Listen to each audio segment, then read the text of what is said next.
This is the continual evolution of the East Coast beat. You come to me in silence, soft as a breath, soft as a whisper. In my times, it has strengthened me, silenced and humbled me, left me with a city of shadows and a river to think by. And all of this, I thought, will one day be memory, but what will become of me? Where will I ever find a place to set down my sword and shield? But as always, I will burn in the darkness so that you might see me. No, I listen for your return. I look in the shades of gray for your presence. I am in part because of you.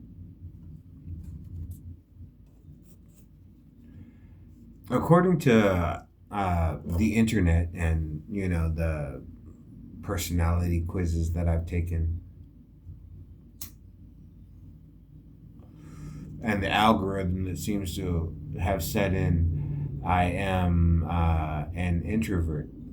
Uh, Makes sense. I mean, I do enjoy meeting people and I do enjoy talking to people, but some of it makes sense. I particularly when I was younger, I was more introverted because I was trying to get things done, and I realized having friends and all that is fun, but if you're studying for, four finals in 3 days, doesn't leave a lot of time for hanging out at the, bar with your friends after work. And, sometimes uh, they would notice that, like, I was willing to put my future ahead of my present, like I did like going out and drinking with my friends and going and watching the latest movies and having, intelligent college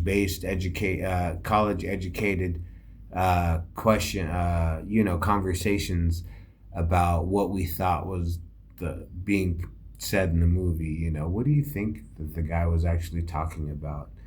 You know,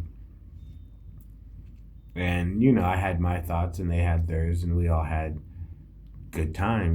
Because we were still at that age where we realized that other people didn't think like us, and we were still hungry enough to change if we had to.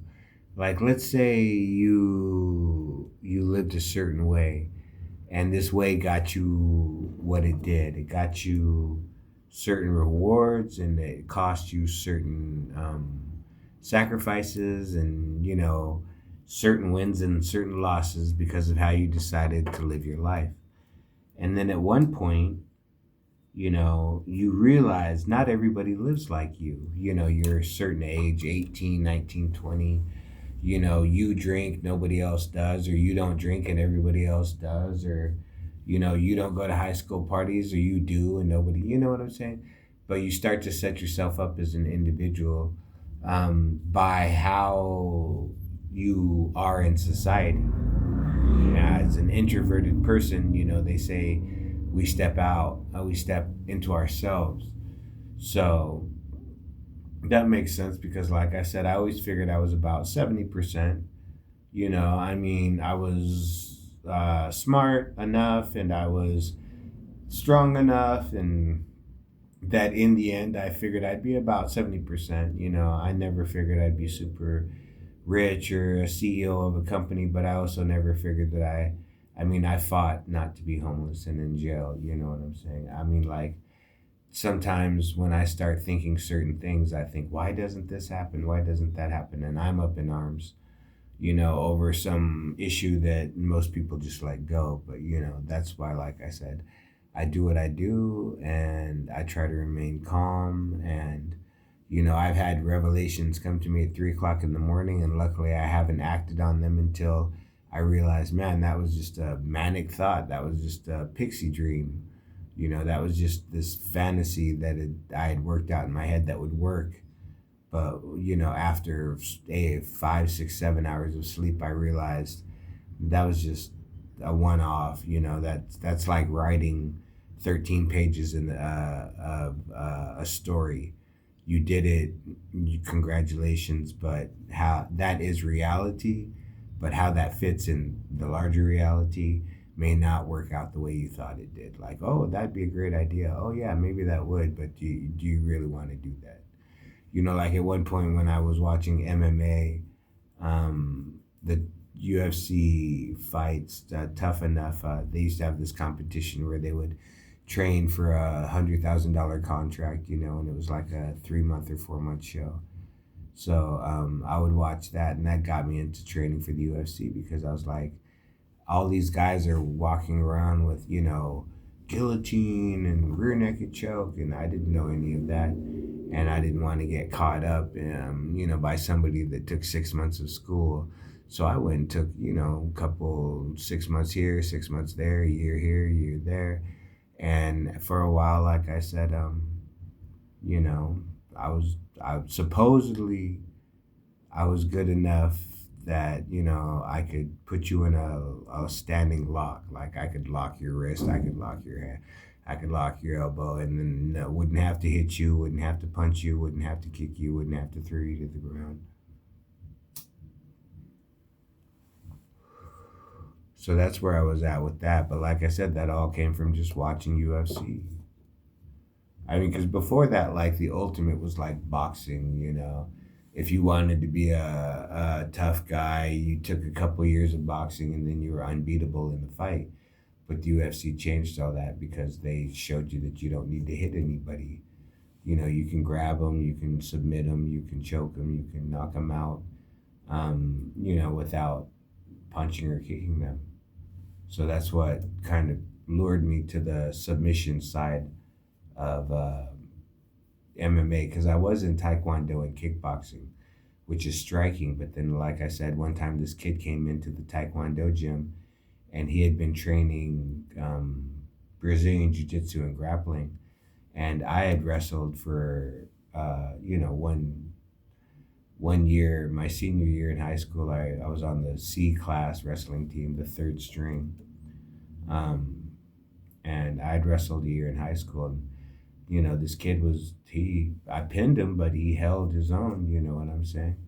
So I said after only 6 months of that, this kid was that good. So I went in there and I trained, but I kept getting injured. I mean, some of these older guys if I would make a mistake, they would make me pay for it. Dislocate something, pop something,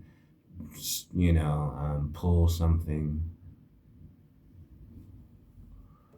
So eventually I had to stop training. But like I said, by the time I stopped training, I had taken a self-defense class from a guy that taught to the military and the police. And he said I was pretty good, like my basic skills were good. So I figured, okay, well, as the military says, good to go. When I was in the Army, my fighting level was very basic. I wrestled in high school. I played football. I knew two punches, an overhand right and a left hook. I didn't know anything other than that. I was a straight up get up and go and knock them down and knock them out kind of guy.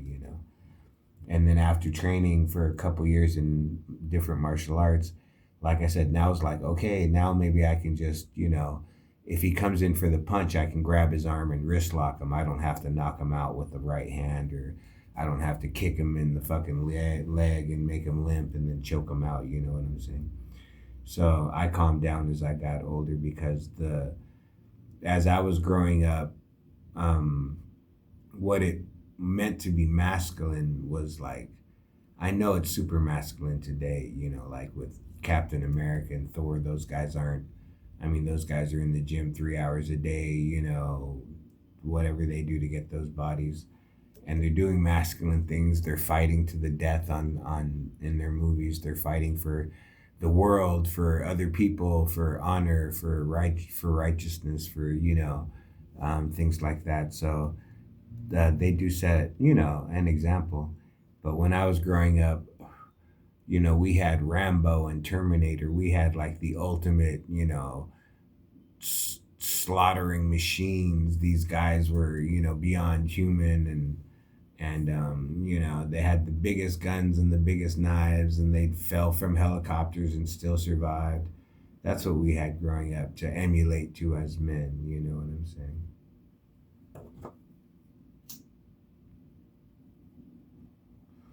So luckily, I did, like I said, I caught on. I played football. I wrestled. I joined the army. I was trying to be a man. You know what I'm saying? By the time I was 65 years old, sitting in some wheelchair, eating Jello with fruit in it at some retirement home, I wanted to feel like, yeah, when I was young, even though I had my limitations, I pushed, and I took some options that most guys didn't. And because of that, I get a cool tattoo, and maybe even, somebody's girlfriend likes me a little bit more than she would a complete stranger, because she overheard me tell a story once. You know what I'm saying? I mean, you know what I'm saying? Star Trek, was the final frontier. I never made it to space, but, you know, I made it to the desert. I made it to Germany. I've been, I've been on, the Danube. I've been on the Rhine. Um, all because I pushed. And that's, something that I try to tell younger people. I know it seems hard and hopeless and all that, and I'm still trying not to, I still have to work not to be homeless, you know. But at some point, if you get an opportunity, like you get an uncle that lives in another state that wants you to come out there for 6 months or a year and help out with a business, do it.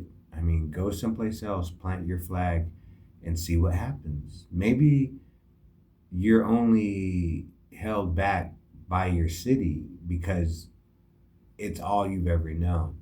And when you go out into the big world, you open up and you realize there's more to it than this. And when you come back, you'll always know.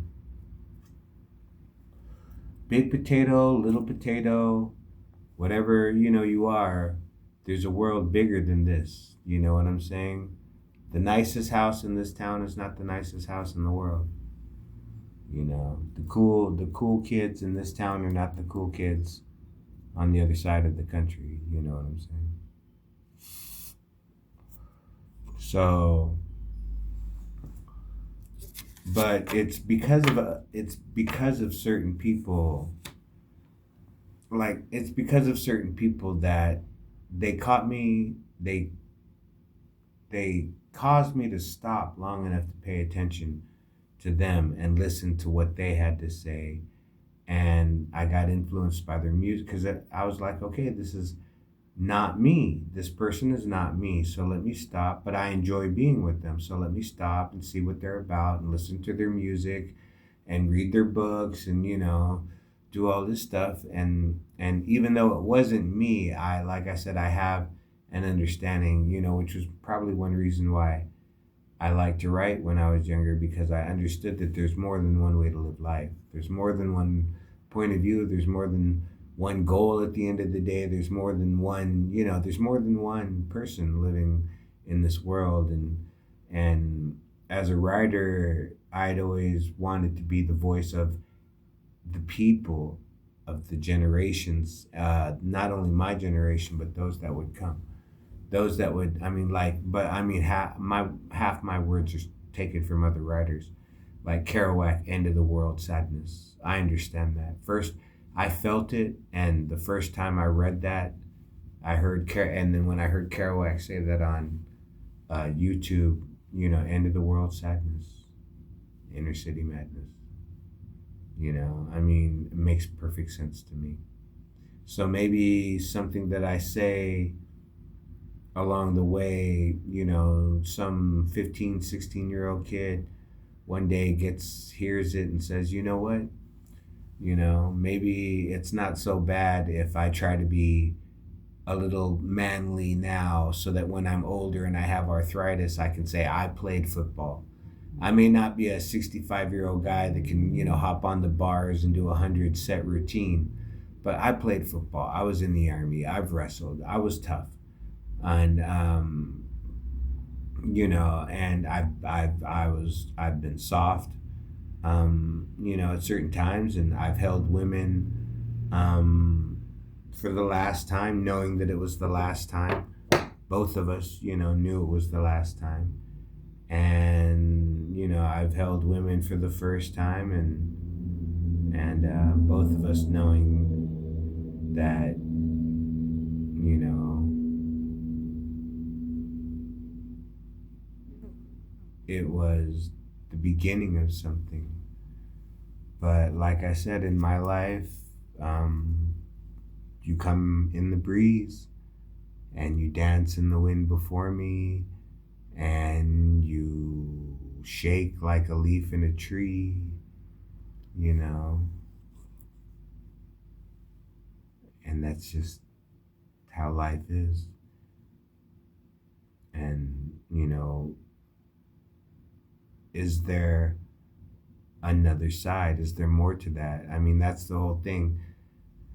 When you meet another person and you make a bond, this is two divine beings in this chaotic world that have come together long enough to see the worth in the other person, to say, okay, I'll stop the humming in my head and I'll stop the random scrolling on my phone long enough to listen to you, long enough to get an idea of who you are.